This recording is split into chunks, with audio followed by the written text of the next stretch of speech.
हर हर महादेव। 22 जनवरी 2024 को श्री राम मंदिर की प्रतिष्ठा का मुहूर्त निकालने वाले काशी के विद्वान ज्योतिषी श्री द्रविड़ेश्वर जी ने अपने एक इंटरव्यू में वीडियो में ये साफ साफ कहा है कि राम मंदिर का जो ट्रस्ट है, समिति है, उसके जो कोषाध्यक्ष हैं श्री गोविंद देव गिरी जी, जो किशोर व्यास जी के नाम से भी प्रसिद्ध हैं, उन्होंने श्री द्रविड़ेश्वर जी से ये स्पष्ट कहा और दबाव के साथ कहा कि जनवरी में ही कोई मुहूर्त आप प्रतिष्ठा संबंधी निकालें। ऐसा स्वयं द्रविड़ जी ने अपने वीडियो में, इंटरव्यू में कहा है। तो इस आधार पर उन्होंने अपने वैदुष्य का, अपनी विद्वत्ता का, अपनी मति का, अपने ज्ञान का प्रयोग करके 22 जनवरी का मुहूर्त निकाल करके बता दिया। 22 जनवरी 2024 के मुहूर्त को लेकर के यदि हम कोई प्रश्न ना भी करें कि उसमें कोई कमी है या वो सही है या नहीं सही है, कितना शुद्ध है, कितना सूक्ष्म है, तो भी इसके आगे द्रविड़ जी ने जो बात कही वो गले नहीं उतरती। उसके आगे द्रविड़ जी ने कहा कि 22 जनवरी 2024 के बाद में फिर कोई मुहूर्त नहीं है। यहाँ तक कि बात ये प्रकाश में आ गई कि 2026 तक कोई मुहूर्त नहीं है। तो ये बहुत आश्चर्यजनक बात है कि 2026 तक प्रतिष्ठा संबंधी कोई मुहूर्त नहीं है। यदि ऐसा है तो फिर तो ये निश्चित रूप से नितांत ज्ञान का अभिमान है, मूर्खता भी कही जा सकती है, या राजनीतिक चाटुकारिता, राजनीतिक बुद्धि समर्पण, यही कहा जाएगा कि राजनीतिक कठपुतली बन गए द्रविड़ जी अगर उन्होंने ये बात कही है कि 2026 तक। वैसे उन्होंने ये तो कहा है कि इसके आगे फरवरी, मार्च, अप्रैल में मुहूर्त नहीं है, लेकिन फिर ये भी बात आ रही है कि 2026 तक कोई मुहूर्त नहीं है। तो ऐसी स्थिति में तो केवल ये राजनीतिक कठपुतली ही कहा जा सकता है ऐसे विद्वानों को, क्योंकि इन दो मुहूर्तों में, इन 2 वर्षों में पर्याप्त प्रतिष्ठाएं होंगी, पंचांगों में पर्याप्त मुहूर्त प्राप्त हो रहे हैं। तो ऐसी स्थिति में जो पूरे भारतवर्ष में पंचांगकार हैं, पंचांग बनाते हैं, वे तो फिर सभी मूर्ख हैं। एकमात्र द्रविड़ जी के द्वारा ही मुहूर्त शोधन होना चाहिए। तो यहाँ पर हम ये जानना चाहते हैं कि क्या द्रविड़ जी भी अपना कोई पंचांग निकालते हैं, या द्रविड़ जी भारतवर्ष के किसी भी प्रकाशित पंचांग का आश्रय नहीं लेते। वो पूरे वर्ष का, पूरे सभी प्रकार के जो मुहूर्त हैं उनके लिए अपना ही पंचांग प्रयोग करते हैं।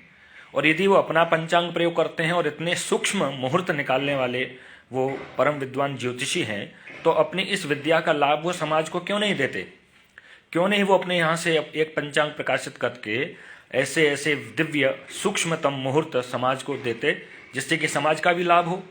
क्या द्रविड़ जी केवल राजनीतिक ज्योतिषी हैं? क्या द्रविड़ जी केवल और केवल अपने विद्या का प्रयोग राजनेताओं के लिए या धनिक लोगों के लिए ही करते हैं? और यदि ऐसा है तो फिर द्रविड़ जी को इस सामाजिक कार्य में प्रवेश नहीं करना चाहिए, क्योंकि राम जी का मंदिर किसी राजनेता का तो है नहीं, उसके घर में तो बन नहीं रहा है। द्रविड़ जी का ये मुहूर्त सामाजिक मुहूर्त होना चाहिए था। द्रविड़ जी जब अपने यहाँ से कोई पंचांग नहीं निकालते और उन्होंने सभी पंचांगों को एक तरफ हाशिए पर खड़ा कर दिया कि 2026 तक कोई मुहूर्त ही नहीं है, तो ये जितने पंचांग हैं, पंचांगकार हैं, ये तो सब नितांत मूर्ख ही निकले। तो इसी के साथ एक और हमें पोस्ट मिली जिसमें एक उनके ही या राजनीतिक जो चरण चूसक हैं, अंधे हैं, उनका ये कहना है कि जो परम विद्वान होते हैं, परम उद्भट विद्वान होते हैं, परम ज्योतिषी होते हैं, वो तो खरमास में, मलमास में, पौष मास में भी मुहूर्त निकाल देते हैं, क्योंकि वो विशेष विद्वान हैं। तो भैया, जब वो विशेष विद्वान हैं, वो किसी भी स्थिति में मुहूर्त निकाल सकते हैं, तो फिर भी ये क्यों कह रहे हैं कि 2026 तक मुहूर्त नहीं है? क्योंकि जब वो निकाल सकते हैं हर हालत में मुहूर्त, तो ये तो अजीब सी बात हो गई कि उनके चिले चपाटे राजनीतिक चरण चूसक ये कह रहे हैं कि वो कभी भी मुहूर्त निकाल सकते हैं, अशुद्ध समय में भी निकाल सकते हैं। वो परम विद्वान होते हैं, सामान्य लोग जो पंचांग का प्रयोग करते हैं, लेकिन जो विशेष विद्वान होते हैं वो अशुद्ध समय में भी मुहूर्त निकाल देते हैं। तो ऐसी स्थिति में फिर वो ये कैसे कह रहे हैं कि आगे आने वाले समय में मुहूर्त नहीं है, क्योंकि वो तो मुहूर्त निकाल ही देंगे हर हालत में। तो अजीब सी बात है कि दोगली बातें, अंध समर्थन, चरण चूसन, पार्टी की जय जयकार, आदमी की जय जयकार, हमारे हित में बोल दिया, हमारे व्यक्ति के हित में बोल दिया, हमारी पार्टी के हित में बोल दिया। वो सबसे बड़ा विद्वान है, सबसे बड़ा तपस्वी है, सबसे बड़ा त्यागी है। शंकराचार्यों पर प्रश्न खड़ा करने वाले, शंकराचार्यों पर एसी का आरोप लगाने वाले, शंकराचार्यों पर कुछ न करने वाले लोगों को अपनी पार्टी में ही कार्यरत एक बाबा दिखाई नहीं देता कि वो भी एसी में रहते हैं श्रीमान जी, वो राजनीतिक लाभ ले रहे हैं, राजनीतिक तनख्वाह ले रहे हैं, ये सब उनको दिखाई नहीं देता। लेकिन उन्हें शंकराचार्यों पर प्रश्न करना, और ये हाल तो तब है जब शंकराचार्यों का ये जग जाहिर है कि शंकराचार्यों ने इस राम मंदिर के लिए क्या कुछ नहीं किया। अरे दिमाग से अंधे हैं तो कम से कम अपने हाथ में 50,000 का जो मोबाइल ले घूम रहे हो उसी को सर्च करके देख लो कि शंकराचार्यों का राम मंदिर के लिए कितना समर्पण है, कितना संघर्ष है, आंदोलन है कि नहीं। हम ये प्रश्न करना चाहते हैं कि बीजेपी का कौन सा वकील राम मंदिर के आंदोलन में केस में खड़ा था। रविशंकर है, सुब्रमण्यम स्वामी है, क्या ये राम मंदिर के आंदोलन में पैरवी कर रहे थे? इनको राजनीति से ही फुर्सत नहीं है। भांति भांति की बातें करने वाले इन चरण चूसकों को ये नहीं पता कि जितने भी वकील थे वो सभी या तो अखाड़ों की तरफ से लड़ रहे थे या तो शंकराचार्यों की ओर से लड़ रहे थे। तो भैया, समर्थन करना अच्छी बात है, भगवान राम जी का मंदिर बन रहा है, ये अच्छी बात है, लेकिन शास्त्र विधि का अतिक्रमण करोगे, उनका अपमान करोगे, उनके लिए अपशब्द बोलोगे, तो फिर क्या राम जी की कृपा प्राप्त होगी आपको? क्या राम जी शास्त्र विरुद्ध कृत्य करते थे? अरे मूर्ख हो, राम जी का पूरा जीवन शास्त्र मर्यादा के साथ रहा है।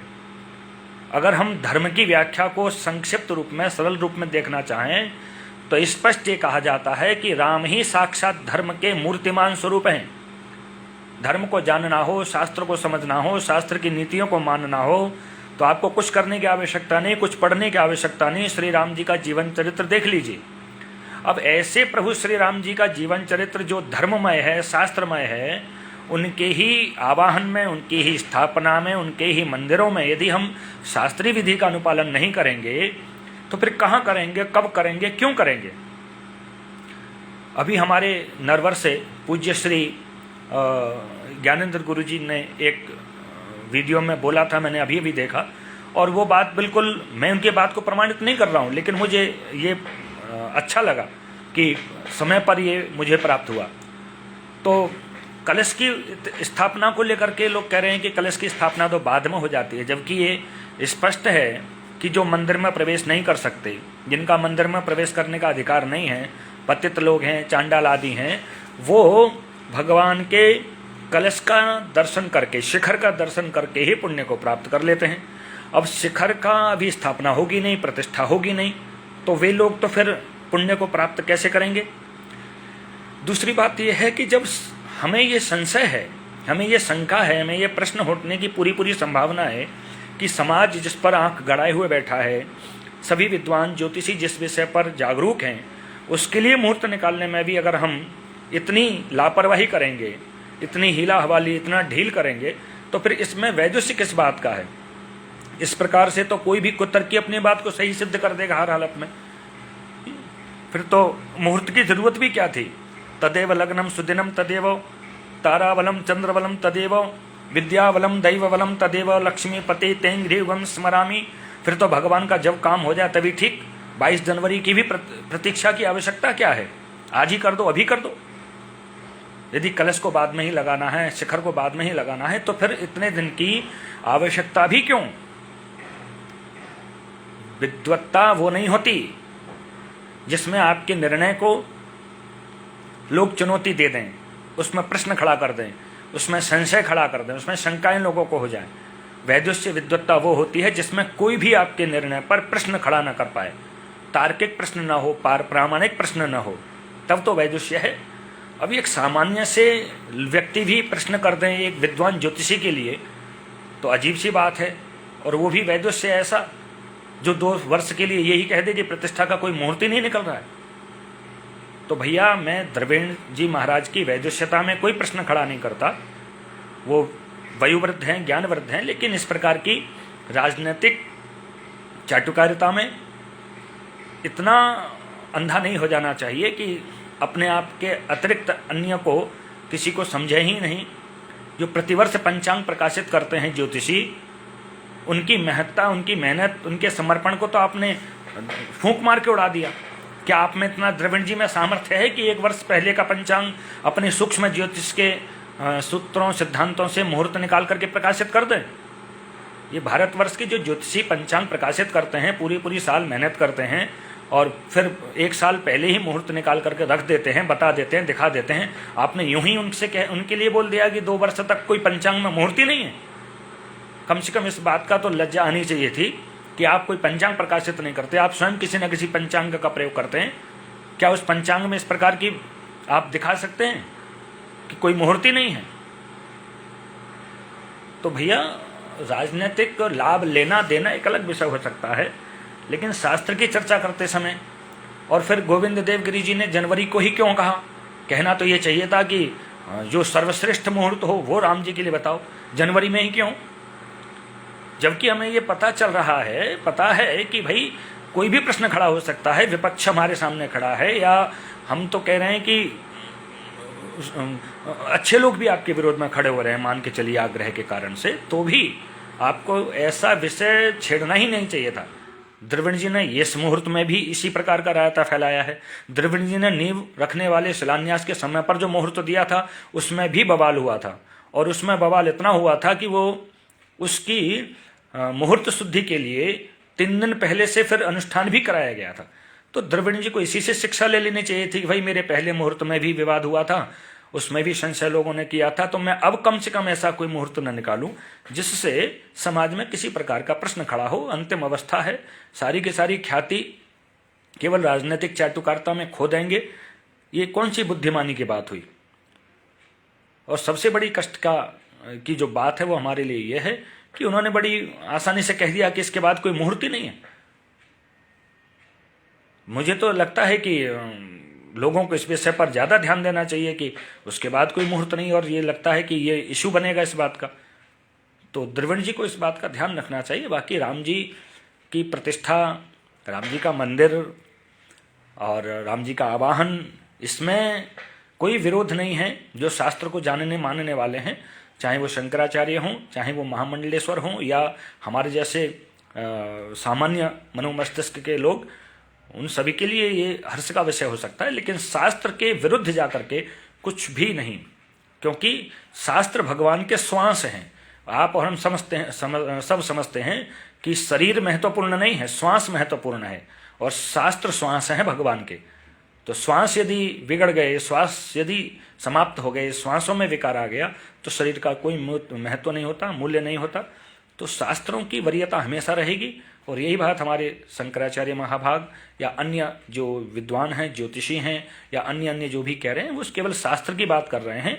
और शास्त्र की बात करने से अगर किसी को ये लगता है, राजनीतिक चाटुकारों को, कि राम जी का विरोध हो रहा है, राम मंदिर का विरोध हो रहा है, तो उन्हें चाहिए कि वो अपने दिमाग का इलाज कराएं, क्योंकि ये उनके स्वस्थ मस्तिष्क का परिचय नहीं हो रहा है। शास्त्र की बात करना भगवान श्री राम का विरोध करना नहीं है। हर हर महादेव।